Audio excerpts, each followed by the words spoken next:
Semifinals भी आ रहे हैं और फाइनल्स भी आ रहे हैं, तो हमारी जो है नर्वसनेस भी थोड़ी सी बढ़ गई। सेमीफाइनल तक पहुंचना ये बहुत बड़ी बात है हम सब के लिए। कंपटीशन और ज़्यादा टफ हो चुका है। तो ऐसे कुछ सवाल वो कर रहे थे कि मैं तो 14 में फिर से आया क्योंकि कुछ मकसद थी। अब मुझे ये लग रहा था सवालों से मैं कहीं ना छलनी हो जाऊं। हेलो, दिस इज शुभदीप दास। नमस्कार, मैं हूं वैभव Gupta. Hello everybody, this is Anjana Padmanabhan and you're watching us on First India. Hello, you watching First India और मैं हूं आपके साथ Almas Siddiqui. Television reality show Indian Idol season 14 कुछ ही दिनों में खत्म होने वाला है, क्योंकि 3 मार्च को इंडियन आइडल का ग्रैंड फिनाले है और जजेस को मिल गए हैं अपने टॉप 7 कंटेस्टेंट्स, जिन्होंने अपनी सुरीली आवाज़ की जादू से सभी हिंदुस्तान के लोगों का दिल जीत लिया है। बस कुछ ही दिनों की देरी है और इंडियन आइडल का फाइनलिस्ट आपके सामने होगा। इसी सिलसिले में हमने बात की है टॉप 7 में मौजूद कुछ कंटेस्टेंट से। Welcome to First India. First of all congratulations everyone, आप लोग सेमीफाइनल में पहुंच गए हैं। कैसा लग रहा है आप लोगों को? Thank you so much. पहले तो भारत 24 को हम पूरी इंडिया की टीम से, हमारे सबके तरफ से बहुत ज़्यादा वेलकम है and thank you so much. Yes, semi-finale में हम लोग आ चुके हैं। बहुत बड़ा जर्नी रहा, कितने महीनों की जर्नी, एक होते कितना प्यार मिला आप सबके करते करते हम लोग अभी सेमीफिनाले वो दिन तक आ चुके हैं। और कमाल के 2 एपिसोड्स होने वाले हैं, तो जिसके बारे में मेरे फ्रेंड्स बोलेंगे, बट बहुत एक्साइटिंग वीक है ये, और ज़रूर आप लोग देखना ना भूलिए। फर्स्ट ऑफ ऑल कि ये जो एपिसोड्स होने वाले हैं ये बहुत स्पेशल है, और ये सेमीफाइनल्स भी आ रहे हैं और फाइनल्स भी आ रहे हैं, तो हमारी जो है नर्वसनेस भी थोड़ी सी बढ़ गई है, लेकिन हम प्रैक्टिस करके तैयारी से उसको थोड़ा पीछे छोड़ देंगे। अच्छा गाएंगे हम, और जब देखेंगे जब एपिसोड, तो हम बहुत कमाल करने वाले हैं और कमाल होने भी वाला है। जो हमारे जो गेस्ट आने वाले हैं वो उर्मिला जी, उनका एक एपिसोड होने वाला है, और एक एपिसोड होने वाला है हमारी प्यारी माओ के लिए, आप सबकी प्यारी माओ के लिए। तो देखना मत भूलना, और बहुत मज़ा आने वाला है। आई थिंक सेमीफाइनल तक पहुंचना ये बहुत बड़ी बात है हम सब के लिए। हर राउंड, हर चैलेंज को पार करते हुए हम आज सेमीफाइनल्स तक आए हैं, तो एक तो बहुत ज़्यादा एक्साइटमेंट है। इंडियन आइडल सीज़न 14 के सेमीफाइनल्स में आना बहुत बहुत बड़ी बात है हम सब के लिए। लेकिन अब वी ऑल्सो नो कि कंपटीशन और ज़्यादा टफ हो चुका है, क्योंकि जो भी हैं 7 ऑफ अस, सबके सब इतने कमाल गा रहे हैं। इतना सीखने को मिल रहा है हर किसी के परफॉर्मेंसेस में से, तो हम बस ये होप में है कि हम गा दें अच्छे से, बिना कोई टेंशन फ्री, ऐसे मतलब तोड़ फोड़ मचा दें, और फिर देखें कि क्या होता है। जैसे कि ग्रैंड फिनाले के लिए बस कुछ ही दिन बचे हैं, तो आप लोगों ने खुद को किस तरह से पॉलिश किया है ग्रैंड फिनाले के लिए? पहले तो I think semifinals is the first step, जिसके लिए हम लोग पूरा एफर्ट, पूरी एनर्जी उस पर है। लेकिन आई थिंक फाइनल्स के लिए भी हम लोग इनडायरेक्टली कर ही रहे हैं काम, क्योंकि जब हम म्यूज़िक पे काम करते हैं तो वो हमारे लिए हर बार जब हम स्टेज पे जाते हैं वो हेल्प करता ही है, जब भी हम गाते हैं स्टेज पे। तो एक्साइटमेंट है, थोड़ा सा रियाज और ज़्यादा हो गया है सबका जो एफर्ट है, जो टाइम जो हम लगा रहे हैं, जो डिटेल्स पे काम कर रहे हैं, सब चीज़ पे आई थिंक और फोकस है सबकी, क्योंकि everybody wants to do their best. इस लेवल पे आके किसी माइनर चीज़ों को हमें नहीं छोड़ना है। तो हम बस चाहते हैं कि हम जितना परफेक्ट हो सके उतना एग्जीक्यूट करें हमारे गाने को, और जजेस को, ऑडियंस को, सबको पसंद आए। दूसरा क्या लगता है आपको, टॉप 7 में हैं आप लोग, डिजर्विंग कौन है? वैसे तो सभी है, लेकिन एक पर्सनल बायस्ड होता है सब लोग, तो क्या लगता है?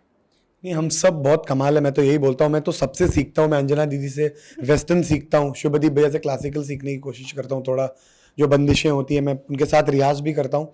तो डिज़र्विंग जो होगा, जो जजेस के हिसाब से होगा, वो मार्क्स देते हैं, क्योंकि हमारे जजेस बहुत प्यारे हैं।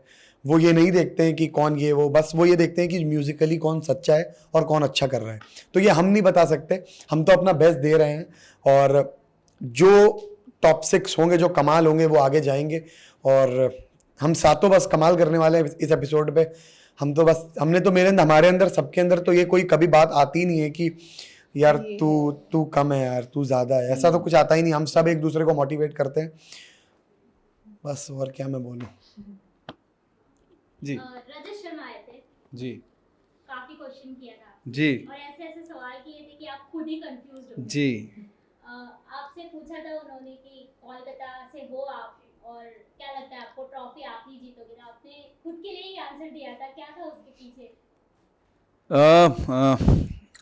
ये इंसान तो इंस्पिरेशन भी है और थोड़ी सी डर भी लगता है।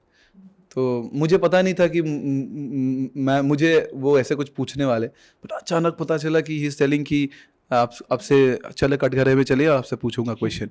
फिर ऐसे कुछ सवाल वो कर रहे थे कि मैं तो क्या बोलूँ, मेरे को इतना, मैं हिल चुका था अंदर से कि क्या बोलूँ क्या अभी मैं। पर पता नहीं क्या सूझा मुझे, मैं ऐसे कुछ दिल खोल के चीजें सब बोल दिया मैंने।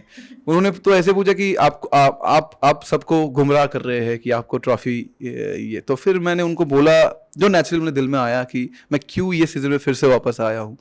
सीजन 11 में मैं था टॉप 11 तक, और सीजन 14 में फिर से आया क्योंकि कुछ मकसद थी, कुछ जो हो नहीं पाया था उस समय में। और उससे भी जो एक बड़ी मकसद थी कि मेरे पापा हमेशा चाहते थे कि मैं मुंबई शहर में कम से कम आऊँ।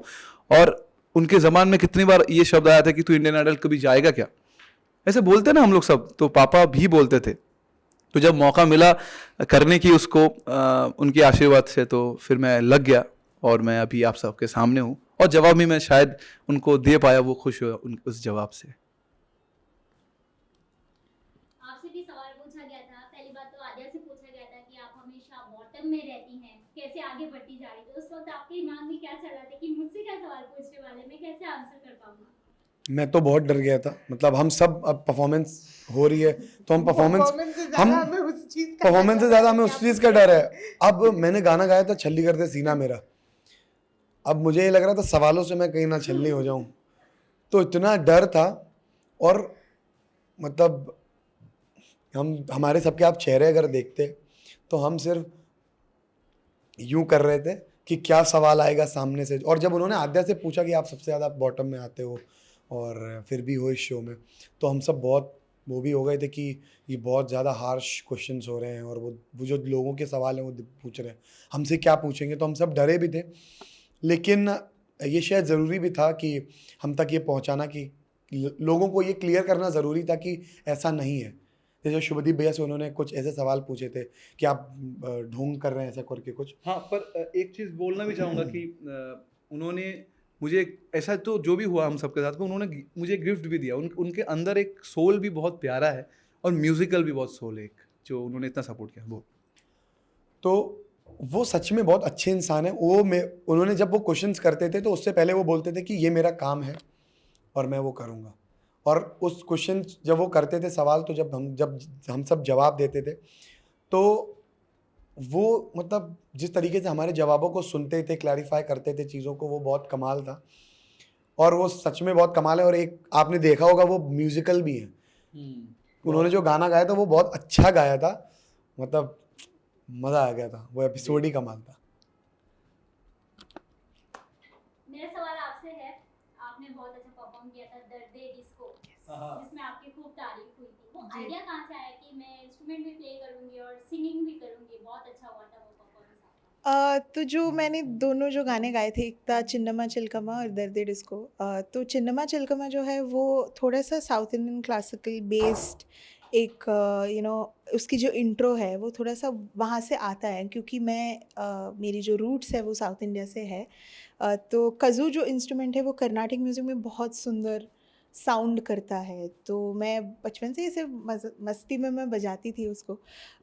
तो फिर मैंने वही उसी एक माइंडसेट से था। लेकिन आई थिंक हमारे जो ग्रूमर्स हैं उन्होंने इतने अच्छे से उसको मतलब एक ऐसा पॉलिश किया उसको और ऐसा बनाया, ऐसा सपोर्ट किया था मुझे, वो पूरे इतना इंकरेज किया था मुझे कि मैं कर सकती हूँ, ये हो सकता है। एक आइकॉनिक, मेरे लिए I think one of my most iconic performances, जो इतना ज़्यादा प्यार मिल रहा है मुझे उस परफॉर्मेंस के लिए लोगों से। लोगों को इतना मज़ा आया है। कज़ू और नॉर्मल, जैसे मैं ट्रांजिशन कर रही थी इंस्ट्रूमेंट बजा के फिर गाना गाना, फिर वो जो हो रहा था, उनको बहुत मज़ा आया और मुझे भी बहुत मज़ा आया परफॉर्म करते। सुखी पाजी तो पागल ही हो गए थे उस दिन, उनको बहुत अच्छा लगा था। तो मैं बहुत ज़्यादा खुश थी वो परफॉर्मेंस के बाद। तो दिन कविता मैम ने आपको कहा था कि आप ही विनर हो, कैसा फील कर रहे थे आप? कविता मैम तो बहुत बहुत ज़्यादा स्वीट थी। थिएटर्स में जब मैं उनसे मिली थी, उनके सामने जब गाया था तो उन्होंने ये बात बोला था। लेकिन आई थिंक मेरे लिए उससे बड़ी चीज़ ये है कि मुझे उनके सामने गाने को मिला, उनका आशीर्वाद मिला, उनके सामने अपने वॉइस को प्रेजेंट करने को मिला। आई थिंक उससे बड़ी चीज़ मेरे लिए कुछ नहीं है। विनर तो किसी एक को बनना ही है, ये है competition, this is a competition in the end of the day. वो उस टाइम पे, उस समय पे, उस दिन पे कौन बेटर है उसका बात है। लेकिन हम सब जो हैं वो इक्वल अपने अपने फील्ड्स में, अपने अपने स्ट्रेंथ्स में बहुत अच्छे हैं, और जो जो हमें सीखने को इस प्रोसेस में मिला है वो सबसे बड़ी चीज़ है। आप तीनों भी इस कंपटीशन को, ग्रैंड फिनाले को किस तरह से देखते हैं? मतलब आप अच्छे दोस्त भी हैं और साथ में किसी एक को ही जीतना है, तो क्या क्या लगता है आपको? मैं तो इसी मकसद से देख रही हूँ कि मुझे शो के बाद सबके साथ काम करने को मिलने वाला है। मैं तो सबको पकड़ पकड़ के काम करूँगी सबके साथ। मुझे अपने खुद के गाने बनाने, इसके साथ बनाने, इसके साथ बनाने, मैं हम लोग कंपोज करेंगे, हम लोग गाना बनाएंगे। मेरे लिए वो सबसे बड़ी चीज़ है माइंड में। जब हम साथ में शोज़ वगैरह के लिए भी जाएंगे तो म्यूज़िकली कितने सारे डिस्कशंस होंगे, कितना कुछ सीखने को मिलेगा। वो पागलपंती में बहुत ज़्यादा खुश हूँ। But coming to grand finale, coming to the show, I think हम सब बहुत खुश होंगे जो भी जीतेगा। It will be one from the family that has won. तो कोई ऐसा नहीं होगा कि अरे ये कैसे जीत गया, हम नहीं जीते, ये कभी होगा ही नहीं। एटलीस्ट आई थिंक मैं जानती हूँ कि सातों के माइंड में ऐसा नहीं होगा। बहुत खुश होंगे हम जो भी जीतेगा। सो या एक आखिरी मैसेज जो आप तीनों अपने फैंस को देना चाहते हैं? फैंस को मैं तो यही कहूँगी कि आपका जो सपोर्ट और प्यार रहा है सबके लिए, सारे कंटेस्टेंट्स के लिए, थैंक यू सो मच। आपके कंसिस्टेंट सपोर्ट के लिए, इतने ऑडिशन से लेके आज तक जो भी परफॉर्मेंसेस, जो भी हफ्ते वोट्स हो, जो भी हो, आपका सोशल मीडिया का प्यार हो, जो भी हो, thank you so much for that. हम चाहते हैं कि आप आगे भी ये देते रहें, स्पेशली क्योंकि ये अभी क्रूशल राउंड्स आ रहे हैं, सेमीफाइनल्स, फाइनल्स।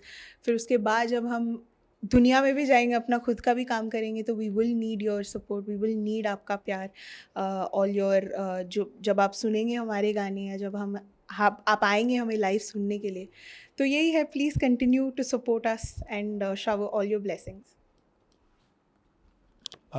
यही मैं बोलना चाहूँगा कि आप जैसे प्यार दे रहे हैं हम सब को, इतना सपोर्ट करें, हमारे शो को इतना प्यार दे रहे हैं, ऐसे ही प्यार देते रहिए। और भोकाल मचाया हुआ है आप लोग सब लोगों ने, इतना कमाल कर रहे हो आप लोग। अभी मैं देखता हूँ सोशल मीडिया, तो हम सबको आप इतना प्यार दे रहे हो, हम सब आपकी वजह से ही हम जो कर रहे हैं।